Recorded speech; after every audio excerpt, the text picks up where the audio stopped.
Hey, welcome to Rockoli, YouTube's best channel for record collectors and music lovers. This week I want to talk about Mo-Fi's OneStep and ask, can they do better? And I want to share the record of the week and discuss a pop-folk duo out of Boston, Massachusetts. That and more coming up. Get ready for Rockoli, bringing music to you. Rockoli, rock and roll, metal and country too. Get ready for the record of the week. Get ready for Rockoli. Alright, it's time for Ultimate Pressing, where I compare two or more pressings of the same album in search of the definitive pressing for that album. This week I want to talk about Bob Dylan's Blood on the Tracks from 1975. This album was reissued by Absolute Analogue in 1998. They were a UK audiophile label, and this pressing was long held as the definitive version of this album. Great sound on this. This record is very well recorded. Other than great sound on this record, there's nothing particularly special. You have the orange Columbia labels, a standard single jacket, not tip-on, and tip-on, when labels brag about having a tip-on style gatefold or jacket, it's when the artwork is rolled over and you don't have a seam across the top. This version has a seam. Like I said, nothing particularly special about the packaging. However, really good sound. In 2012, Mobile Fidelity reissued Blood on the Tracks in their standard single LP using their Gain 2 process. The difference between this one and the Absolute Analog version, I notice it most in the vocals. The vocals seem much more buttery, smooth, crisp, clean tone, very centered. The sound stage is a bit wider. Everything is very clear, very crystal. The placement of the instruments, everything's separate. Amazing fidelity on this. Honestly, I didn't think it could sound any better. But if you haven't heard, Mobile Fidelity has been reissuing a lot of these classic records in what they're calling their OneStep process. And the OneStep process is supposed to be the definitive version of whatever album they pick. In the OneStep process, they claim to remove unnecessary steps. So the standard process is to have this father, mother dies, and then you create the stamper from those. And so anyway, you have a few copies of a copy in that chain. In the standard pressing cycle, in this OneStep process, they've come up with a way to reduce that number. Now, it's actually still a 3-4 step process. It's not master tape directly to vinyl, which that would be OneStep. So it's a little misleading with the marketing and branding of this reissue style. This is the only one I have, but I think it sounds amazing. It's absolutely phenomenal. They use what they call super vinyl, and it's this transparent charcoal color, and it just looks black, but if you hold it up to the light, you can see there's some transparency in it. Not that that makes it sound better, but it's supposedly pure vinyl, so it's not recycled vinyl, which can have particles and things that didn't get filtered out and cause some surface noise. So the thought is, if you have 100% pure virgin vinyl, then you'll have a lower surface noise, especially in the quiet parts. And Mobile Fidelity is known for that. Very quiet in between tracks, and during the very soft parts, it's ultra quiet, which is what you want. And that helps with dynamic. These OneStep issues, they're very pricey, very pricey. Now they're cut at 45 RPM, so they're a double LP. And like I said, the sound is absolutely phenomenal, astonishing. I love this album, and like I said, I didn't think it could sound any better, but I hear stuff on this that I had been missing the whole time. Just so luxurious sounding. You have to listen to it for yourself. Even on a modest system, this will sound fantastic. Now, the problem I have with these OneSteps, this being their top of the line reissue, I just expected more. Better package. For the money, these are not cheap. You can buy Blood on the Tracks for a couple dollars. I really enjoy finding the ultimate pressing, and I know that's not for everybody.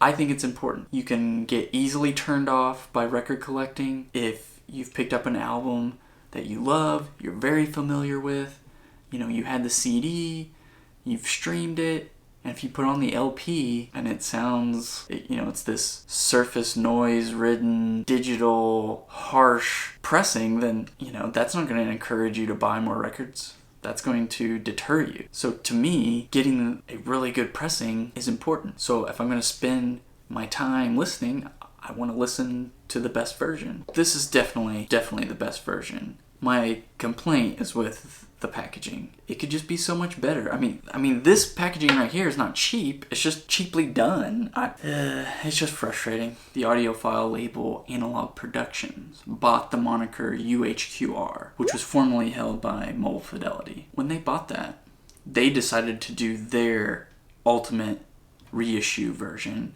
called UHQR, and their first reissue on this UHQR banner is the Jimi Hendrix Experience Access Bold as Love. Their packaging, sound, everything is the best you can get. The packaging is phenomenal. It comes wrapped like this. Has, I love great hype stickers, and they definitely do a good job hyping up, talking about how it's pressed at quality record pressings from the original analog masters, hand pressed on their Clarity vinyl, which again, there was a reissue label called Classic Records.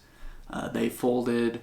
Chad Kasem of Analogue Productions bought up their copyrights and their copyright on their pure vinyl, Clarity vinyl. There's no color at all to it. It's a bone colored vinyl.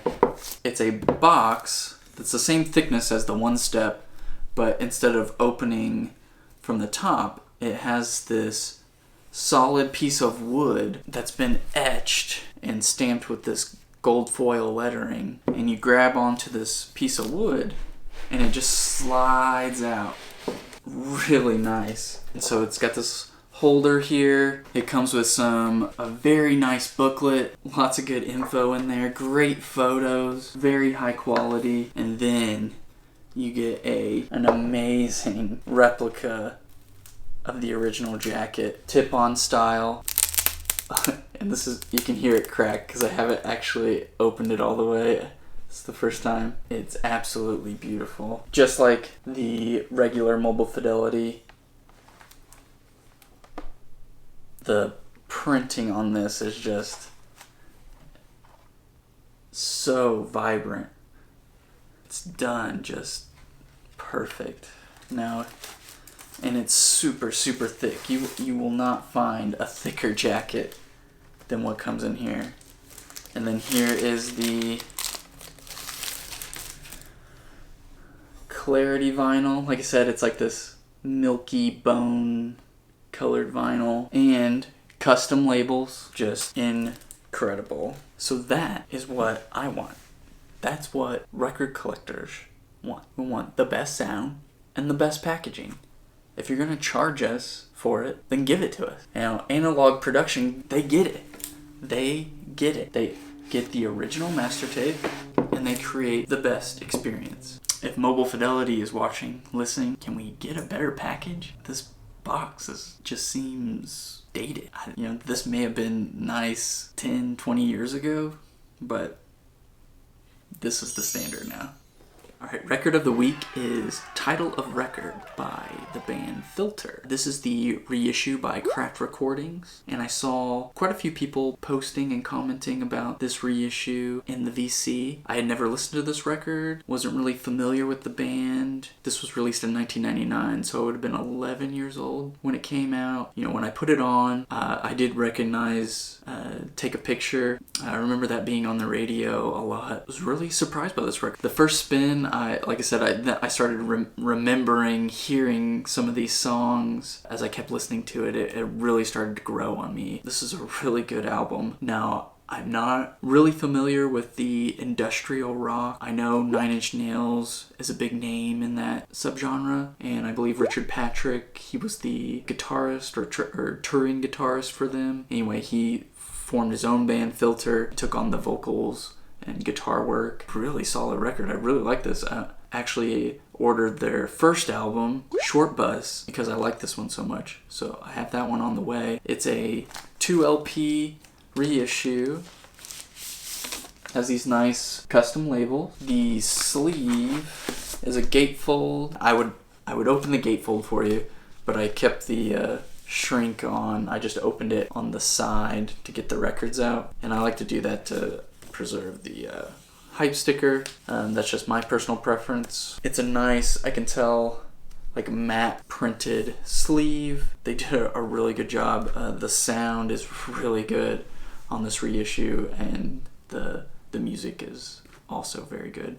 So if you haven't listened to Filter, highly recommend picking up the reissue by Craft Recordings. This week on Hidden Gems, I want to talk about a pop folk duo out of Boston, Massachusetts, and their debut, Skeptic Goodbye.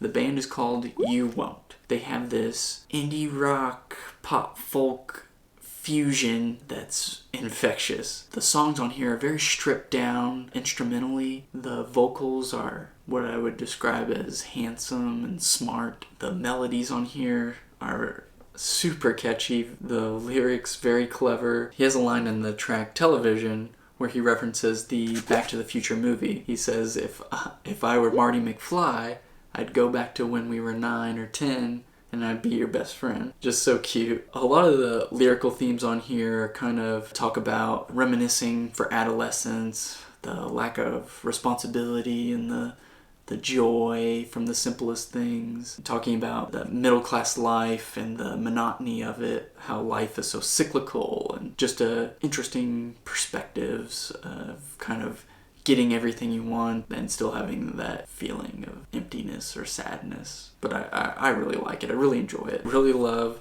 the cover art. I just think it's almost comical. You have this mine with a broken arm standing out in the middle of the country. The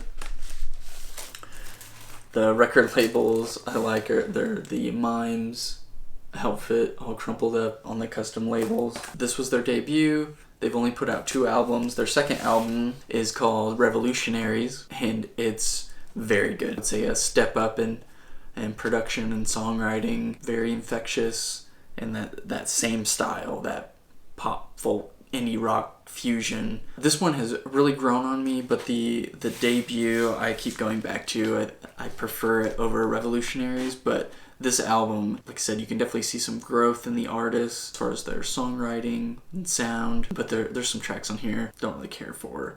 But the good tracks on here are very good. So tracks from their debut, Skeptic Goodbye, that I would recommend are 3 Car Garage, Television, and Who Knew, which has that line about Marty McFly. Very, very cool record. Really like this. And their second album, the tracks I would recommend are Ya Ya Ya and No Divide. Very, very infectious. Those are probably their best tracks that they've written. But I would say overall, the production, songwriting is up a level, but this debut is really, really good. I recommend picking them both up. You can only get it from their band website. Like I said, these weren't released on a label, so I don't know how many they have pressed, but they're not too expensive. I'll leave a link down below and check them out. Well, that's it for this week, guys. I really appreciate you guys tuning in. If you have any suggestions for future episodes, maybe some hidden gems of your own you'd like to see featured, let me know and I'll give them a listen. And I'll see you guys next time.